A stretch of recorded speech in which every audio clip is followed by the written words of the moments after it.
ဟိုရှိရှိတော့ငါပေါ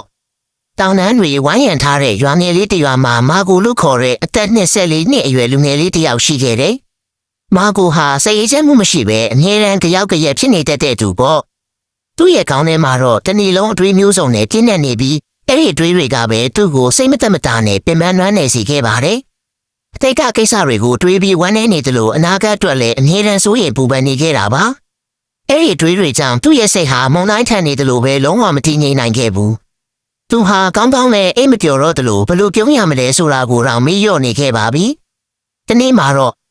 တောင်ပေါ်ကအဝေးတနေရာမှာရှိတဲ့ရွာလေးတစ်ရွာအကြောင်းမာကိုကြားလိုက်ရတယ်။အဲ့ဒီရွာမှာအရင်ကမျိုးပေါ်မှာနာမည်ကြီးစိတ်ပညာရှင်တူဖြစ်ခဲ့ဘူးတဲ့ပညာရှိအဖိုးအိုတစ်ယောက်နေထိုင်တယ်လို့လူတွေကပြောကြတာပေါ့။အဲ့ဒီအဖိုးအိုဟာလူပေါင်းများစွာကိုကုညီခဲ့ပူးပြီးသူတို့ရဲ့စိတ်ထဲမှာနင်းချမ်းမှုဘလို့ရှာရမလဲဆိုတာကိုတင်ကြားပြသပေးခဲ့သူပါ။အခုတော့သူဟာအသက်ကြီးပြီမို့မျိုးပြရဲ့မွန်းချမ်းမှုတွေကိုစွန့်ခွာပြီးတဘာဝနဲ့နီးစပ်တဲ့တိတ်ဆိတ်တဲ့ရွာလေးမှာအေးချမ်းချမ်းနေထိုင်နေတာပါ။တခါတရံမှာတော့သူဟာလာရောက်တွေ့ဆုံသူတွေကိုအကြံဉာဏ်လေးတွေပေးတတ်တယ်လို့ဆိုကြတယ်။မာကိုဟာစိတ်ဝင်စားသွားပြီးမျောလင်းချက်လေးတွေရှိလာကအဲ့ဒီအဖိုးကိုတွားရောက်တွေ့ဆုံဖို့ဆုံးဖြတ်လိုက်ပါတော့တယ်။ဒီပညာရှိကြီးကငါ့ကိုနင်းချမ်းမှုရှာတွေ့အောင်ကူညီနိုင်မှာပဲလို့သူတွေးခဲ့မိတာပေါ့။ကြာရှည်ပြီးပင်ပန်းလာတဲ့ခရီးကိုခက်ကြော်ပြီးနောက်မှာတော့မာကိုဟာတောင်ပေါ်ရွာလေးကိုရောက်ရှိသွားခဲ့ပါပြီ။အဲ့ဒီမှာတက်ပင်ပန်းမှန်တွေဝိုင်းရံနေတဲ့အိမ်ငယ်လေးတစ်လုံးရဲ့ရန်ဒါမှာအဖိုးဟာမျက်စိလေးမိတ်ပြီးအေးချမ်းစွာထိုင်နေတာကိုသူတွေးလိုက်ရတယ်။မာကိုကအနားကိုအသာအရတိုးသွားပြီးအဖိုးကျွန်တော်ရဲ့စိတ်တွေအရန်တယောက်ကြီးဖြစ်နေလို့ပါစိတ်အေးချမ်းမှုကိုလိုချင်ပါတယ်ကျွန်တော်ကိုကူညီပေးနိုင်မလားခင်ဗျာလို့ရှောက်ထားလိုက်တယ်။အဖိုးအိုကမျက်လုံးကိုခီးပြင်းဖွင့်အေးချမ်းစွာပြုံးလိုက်ပြီးအေးမင်းကနင်းချမ်းမှုကိုရှာနေတာကိုဒါဆိုငါနောက်လိုက်ခဲ့မင်းကိုအလုပ်လေးတစ်ခုခိုင်းစရာရှိတယ်လို့ပြောလိုက်တယ်။အဖိုးအိုကမာကိုကိုခြံထဲခေါ်သွားပြီးဟန်ခွက်တစ်ခုတည်းကိုရေရီပြည့်လိုက်ပါတယ်။ရေကဘလောက်တောင်ပြည့်နေတယ်လဲဆိုရင်နည်းနည်းလေးလှုပ်လိုက်တာနဲ့ရှန်ကြတော့မဲ့အခြေအနေပေါ့။အဖိုးအိုကဖန်ခွက်ကိုမာကိုလက်ထဲထည့်ပေးပြီးဒီဖန်ခွက်ကိုကင်ပြီးရွာအစွန်အထိလမ်းလျှောက်သွားပြီးရင်ကြံလာခဲ့တာပဲမဲ့တတိထားရမှာကရေတစ်ဆက်လေးတောင်မဖိတ်စေနဲ့နော်လို့မှာလိုက်တယ်။မာကိုကအံ့ဩသွားပေမဲ့အကောင်းဆုံးလှုပ်ဆောင်ဖို့ဆုံးဖြတ်ပြီးအဲ့ဒီစိန်ခေါ်မှုကိုလက်ခံလိုက်ပါတယ်။သူဟာရေပန်ခွက်ကိုအသေးချကင်ပြီးလမ်းဆလျှောက်ပါတော့တယ်။သူသွားရမယ့်လမ်းကကျင်းမြောင်းပြီးလူတွေနဲ့ရှုပ်ရှက်ခတ်နေတာပေါ့။လူတချို့ကလမ်းလျှောက်နေကြသလိုတချို့ကပြေးနေကြတယ်ဆိုင်ရှင်တွေကဈေးခေါ်နေကြပြီးခွေးတွေကလည်းဟောင်းနေကြတယ်။ဒါပေမဲ့မာကိုဟာဘေးပတ်ဝန်းကျင်ကိုလှည့်တာမကြည့်ဘူး။သူ့ရဲ့မျက်လုံးတွေကရေပန်ခွက်ပေါ်မှာပဲစိုက်ထားပြီး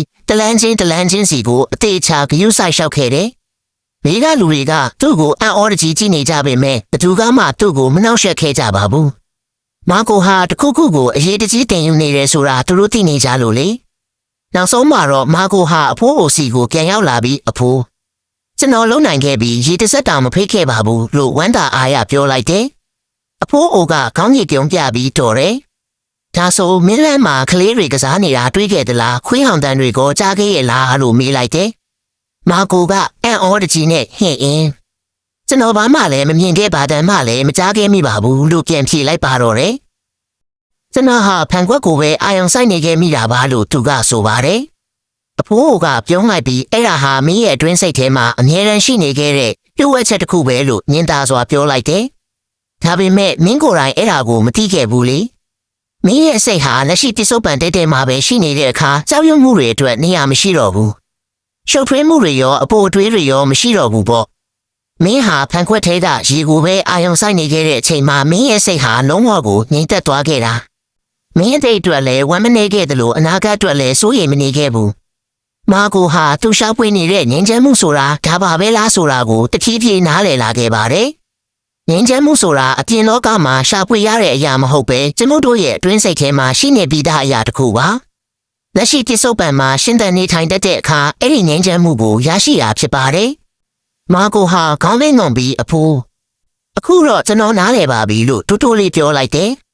ကျွန်တော်စိတ်ကိုတည်ငြိမ်အောင်ထားခြင်းနဲ့ဆိုရင်ဒီအချိန်ဒီခိုက်တက်မှာပဲစိတ်ကိုထားရှိရမှာပဲ။အဲ့ဒီအချိန်ကျမှသာစစ်မှန်တဲ့ငြိမ်းချမ်းမှုကရောက်ရှိလာမှာပါ။အဖိုးကတဖန်ပြန်လေပြုံးပြလိုက်တယ်။နေဝင်ရိုးရီချိန်မှာနောက်ဆုံးလက်ကျန်နေအောင်ကြည်တန်းလေးတွေကမြေပြင်ပေါ်ကိုဖြာကျနေခဲ့တယ်။လက်ကလေးတွေလည်းသူတို့ရဲ့အတိုက်စီကိုအုပ်စုလိုက်ပြန်လာနေကြပြီ မာကိုဟာအိမ်ပြန်လန်းကိုစတင်လျှောက်လန်းခဲ့ပေမဲ့သူဟာအရင်ကလိုကြောက်ကြရဖြစ်နေတဲ့လူငယ်လေးတစ်ယောက်မဟုတ်တော့ပါဘူး။သူ့ရဲ့အတွင်းစိတ်ထဲမှာငြိမ်းချမ်းမှုတွေပြေဝနေပြီးသူဟာလုံးဝကိုပြောင်းလဲသွားခဲ့ပါပြီ။ဘာကြောင့်လဲဆိုတော့အခုဆိုရင်သူဟာစိတ်ကိုဘယ်လိုတည်ငြိမ်အောင်ထားရမလဲဆိုတာကိုကောင်းကောင်းသိသွားခဲ့ပြီလေ။ဒီဗီဒီယိုလေးကိုသဘောကျနှစ်သက်တယ်ဆိုရင် channel လေးကို subscribe လုပ်ထားဖို့မမေ့ပါနဲ့ဦးနော်။